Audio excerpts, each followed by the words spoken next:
प्रिय विद्यार्थियों, इससे पूर्व हमने आदिकाल के नामकरण और उसके समय को लेकर विशेष रूप से चर्चा की थी। आज हम आदिकाल का साहित्य इस विषय पर चर्चा करेंगे। प्रिय विद्यार्थियों, हिंदी का आदिकालीन साहित्य विषय और अभिव्यक्ति इन दोनों ही दृष्टियों से पर्याप्त संपन्न है और विविध प्रकार का है। प्रिय विद्यार्थियों, आदिकाल के साहित्य को, जो समस्त साहित्य है, इस काल में लिखा गया, जिसका समय विक्रमी संवत 1050 से 1375 रामचंद्र शुक्ल ने बताया, इसे 5 भागों में विभाजित किया जा सकता है। पहला सिद्ध साहित्य, दूसरा नाथ साहित्य, तीसरा जैन साहित्य, चौथा रासो साहित्य और उस समय का जो लोक साहित्य था उसे हम इस 5वीं श्रेणी में लोक साहित्य के अंतर्गत विभाजित कर सकते हैं।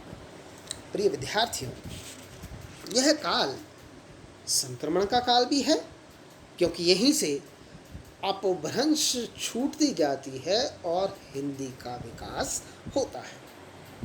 ये संपूर्ण साहित्य जो 5 भागों में बांटा गया है, इनमें सिद्ध, नाथ और जैन, इसे संप्रदायगत साहित्य भी कहा जाता है।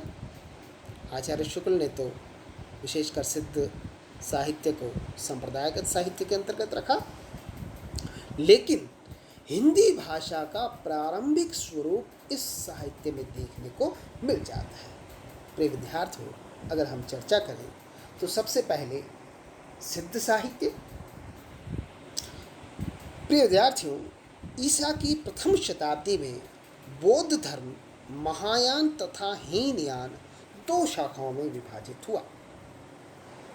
इनमें महायान मंत्रयान बन गया, आगे चलकर इसके भी 2 टुकड़े हो गए, वज्रयान तथा सहजयान।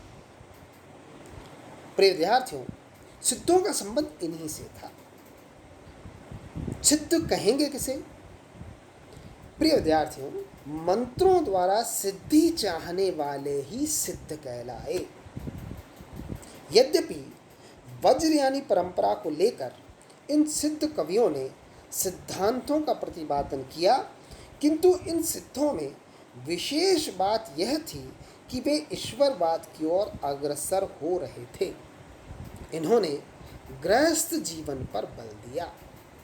जीवन के स्वाभाविक भोगों में प्रवृत्ति के कारण सिद्ध साहित्य में भोग में निर्वाण की भावना मिलती है। जीवन की स्वाभाविक प्रवृत्तियों में विश्वास के कारण सिद्धों का सिद्धांत पक्ष सहज मार्ग कहलाया। प्रिय विद्यार्थियों, इन सिद्धों में 84 सिद्धों की चर्चा बहुत अधिक होती है। इनमें लगभग 14 सिद्धों की रचनाएं आज भी उपलब्ध हैं। उनमें प्रमुख जो मैंने यहाँ पर लिखा है, सरहप्पा, शबरप्पा आदि। प्रत्येक सिद्ध के नाम के पीछे पा शब्द जुड़ा हुआ है, इससे उनकी पहचान होती है। मेरे विद्यार्थियों, सिद्ध प्राय अशिक्षित और हीन जाति से संबंध रखते थे, अतः उनकी साधना की साधनभूत मुद्राएं कापाली, डोंबी आदि नायिकाएं भी निम्न जाति की थी, क्योंकि उनके लिए यही सुलभ थी। इनकी भाषा और शब्दावली बड़ी उलझी हुई थी। इसे संध्या भाषा भी कहा जाता है, क्योंकि यह भाषा अपभ्रंश के संध्या काल में प्रचलित थी। प्रिय विद्यार्थियों, सिद्धों के संदर्भ में कुछ महत्वपूर्ण बातें हैं। जैसा कि अभी उल्लेख भी हो गया था कि प्रत्येक तांत्रिक संप्रदाय में देवता मंत्र और तत्व दर्शन की पारिभाषिक शब्दावली का प्रयोग होता था। इनकी तांत्रिक साधना में जाति पाति और वर्ण भेद आदि की भरसक निंदा की गई। प्रिय विद्यार्थियों, तांत्रिक संप्रदाय, इनके अलग अलग तांत्रिक संप्रदाय थे, उनमें शिव और शक्ति की युगबद्धता और उनकी अनेक क्रियाओं का उल्लेख होता है। प्रिय विद्यार्थियों, इसी समय में राष्ट्र साहित्य, जिसे चारण साहित्य भी कहा जाता है, उसमें तत्कालीन राजनीतिक जीवन की प्रति छाया है, परंतु यह सिद्ध साहित्य सदियों से आने वाली धार्मिक और सांस्कृतिक विचारधारा का एक स्पष्ट उल्लेख है। इसने हमारे धार्मिक विश्वास की कड़ी को और भी मजबूत किया। आगे जाकर के मध्यकाल, उत्तर मध्यकाल में जो गोपी लीला और उनका वर्णन मिलता है, सिद्ध साहित्य में उसका पूर्ण रूप देखा जा सकता है। साथ ही सिद्धों की उलझी हुई उक्तियों को कबीर की उलटवासियों की प्रेरणा स्वरूप देखा जा सकता है। प्रिय विद्यार्थियों,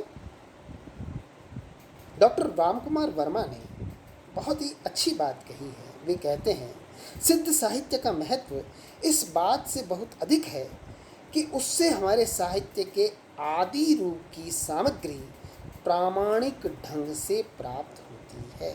प्रिय विद्यार्थियों, यही इसका सबसे महत्वपूर्ण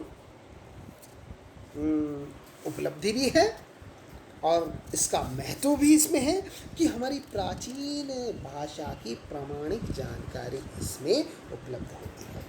विद्यार्थियों, साहित्यिक उदात्तता और परिपक्वता की दृष्टि से इस साहित्य को कोई विशेष महत्व नहीं है और इसीलिए इसकी उपेक्षा भी होती रही है, किंतु इन सिद्धों में इतनी साहित्यिक देन अवश्य है कि इन्होंने अनेक रचनाओं को विविध रागों में लिखकर आगे आने वाली गीति परंपरा को समृद्ध किया और उसमें जयदेव, विद्यापति, सूरदास आदि महत्वपूर्ण कवि हुए। इन्होंने श्रृंगार में विभिन्न काम चेष्टाओं का वर्णन किया है। इसीलिए इनके दर्शन के क्षेत्र में इन्होंने शंकर के मायावाद को भी सम्मिलित किया। साथ ही अनेक अद्वैतवाद और बौद्धों की शताब्दियों से चली आती हुई शून्य संबंधी चिंतन धारा ने इनके काव्य में स्थान पाया और ये सारे प्रभाव हमें आगे आने वाले साहित्य में भी देखने को मिलते हैं। सिद्ध साहित्य के उपरांत आदिकाल का महत्वपूर्ण साहित्य है नाथ साहित्य। प्रिय विद्यार्थियों, वज्रयान की सहज साधना नाथ संप्रदाय के रूप में पल्लवित हुई।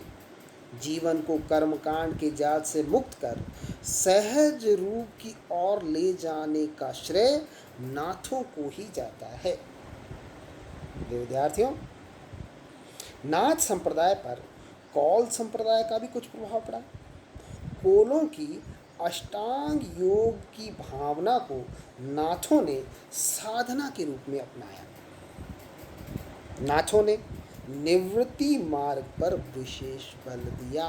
संसार को त्याग करके निवृत्त हो जाइए, उनसे दूर रहिए। इनके अनुसार वैराग्य से शब्द स्पर्श आदि से मुक्ति संभव है और वैराग्य गुरु द्वारा संभव है। अतः इनमें गुरु मंत्र या गुरु दीक्षा का महत्वपूर्ण स्थान है। ये लोग शिष्य की अत्यंत कठोर परीक्षा लिया करते थे, अतः इनका संप्रदाय व्यापक रूप नहीं ले सका। इसमें प्रचार की अपेक्षा मर्यादा पर विशेष ध्यान दिया गया। उन्होंने कुछ आध्यात्मिक संकेत रहस्यात्मक शैली में, जिसे उलटबासियाँ भी कहा गया, कबीर ने भी इसका प्रयोग किया है। उलटबासियों में विचित्र विचित्र रूपकों में किए जो साधारण लोगों की समझ से बाहर थे। उन्हें वे ही समझ सकते हैं जो इस संप्रदाय या इनके मत में दीक्षित हो। साथ ही नाथों ने इंद्रिय निग्रह, अपनी इंद्रियों को वश में करने पर विशेष बल दिया। इंद्रिय निग्रह के बाद जो महत्वपूर्ण बात आती है वह है प्राण साधना तथा इसके पश्चात मन साधना पर अधिक बल दिया। पहला इंद्रिय निग्रह, दूसरा प्राण साधना और तीसरा मन की साधना। मन की साधना से तात्पर्य यह है कि मन को संसार से खींचकर अंतःकरण की ओर उन्मुख कर देना चाहिए। मन की जो स्वाभाविक गति बाह्य जगत की ओर है, बाहरी जगत की ओर है, उसे पलट कर अंतर जगत की ओर करना ही मन की साधना की कसौटी है। यही उलटने की क्रिया उलटवासियों का आधार है, इसे ही उलटवासियां कहा गया।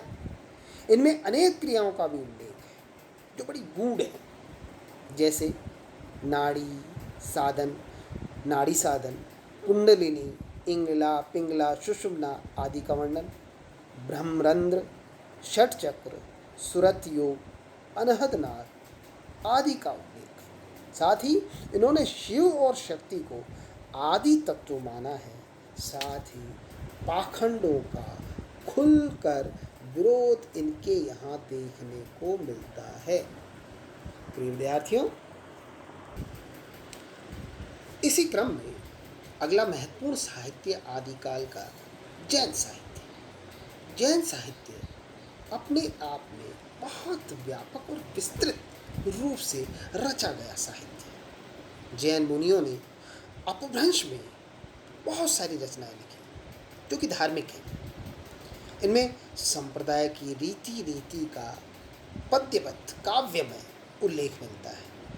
अहिंसा, कष्ट, सहिष्णुता, विरक्ति और सदाचार की बातों का इनमें वर्णन है। साथ ही कुछ गृहस्थ जैनों का भी लिखा हुआ साहित्य उपलब्ध होता है। विद्यार्थियों, इसके अतिरिक्त उस समय के व्याकरण आदि ग्रंथों में भी साहित्य के उदाहरण मिलते हैं। कुछ जैन कवियों ने हिंदुओं की रामायण और महाभारत की कथाओं से राम और कृष्ण के चरित्रों को अपने धार्मिक सिद्धांतों और विश्वासों के अनुरूप अंकित किया, लिखा। इन पौराणिक कथाओं के अतिरिक्त जैन महापुरुषों के चरित्र लिखे गए तथा लोक प्रचलित इतिहास प्रसिद्ध कहानियाँ भी जैन धर्म के रंग में रंग कर प्रस्तुत की जाने लगी। साथ ही लोक प्रचलित इतिहास जैनों ने रहस्यात्मक काव्य भी लिखे। इस साहित्य को लिखने वाले बड़े ही शीलवान, ज्ञान संपन्न और उच्च वर्ग के लोग थे। अतः उनमें अन्य धर्मों के प्रति कटु वाणी, कड़वी बोली या कठोर उक्तियाँ नहीं मिलती हैं और न ही इन्होंने लोक व्यवहार की उपेक्षा की। इनमें धार्मिक अंश को छोड़ भी दें तो भी उसमें मानव हृदय की सहज कोमल अनुभूतियों का चित्रण अत्यधिक मिलता है। विद्यार्थियों, जैन साहित्य के अंतर्गत पुराण साहित्य, चरित्र काव्य, कथा काव्य, रहस्यवादी काव्य सभी कुछ लिखा गया। इसके अतिरिक्त व्याकरण ग्रंथ तथा श्रृंगार, शौर्य, नीति और अन्योक्ति संबंधी फुटकर रचनाएं भी देखने को मिलती है। पुराण संबंधी आख्यानों, कहानियों में के रचयिताओं में स्वयंभू, पुष्पदंत, हरिभद्र सूरी, विनय चंद्र सूरी, धनपाल, जोइंदू, राम सिंह आदि का विशेष स्थान है। प्रिय विद्यार्थियों, हिंदी साहित्य के विकास में जैन धर्म का बहुत बड़ा हाथ है। अपभ्रंश भाषा में जैनों द्वारा अनेक ग्रंथ लिखे गए हैं। अपभ्रंश से हिंदी का विकास होने के कारण जैन साहित्य का हिंदी पर पर्याप्त प्रभाव पड़ा। केवल भाषा विज्ञान की दृष्टि से ही नहीं, बल्कि हिंदी के प्रारंभिक रूप का सूत्रपात करने में भी इस साहित्य का गहरा हाथ है। अपभ्रंश साहित्य अपने आप में एक अत्यंत व्यापक साहित्य है। इसमें महाकाव्य, खंड काव्य, गीति काव्य, ऐतिहासिक परक, लौकिक प्रेम काव्य, धार्मिक काव्य, रूपक काव्य, गद्य साहित्य आदि विभिन्न प्रकार के साहित्य का सृजन हुआ और जैन साहित्य में उन सभी के रूपों को लगभग देखा जा सकता है।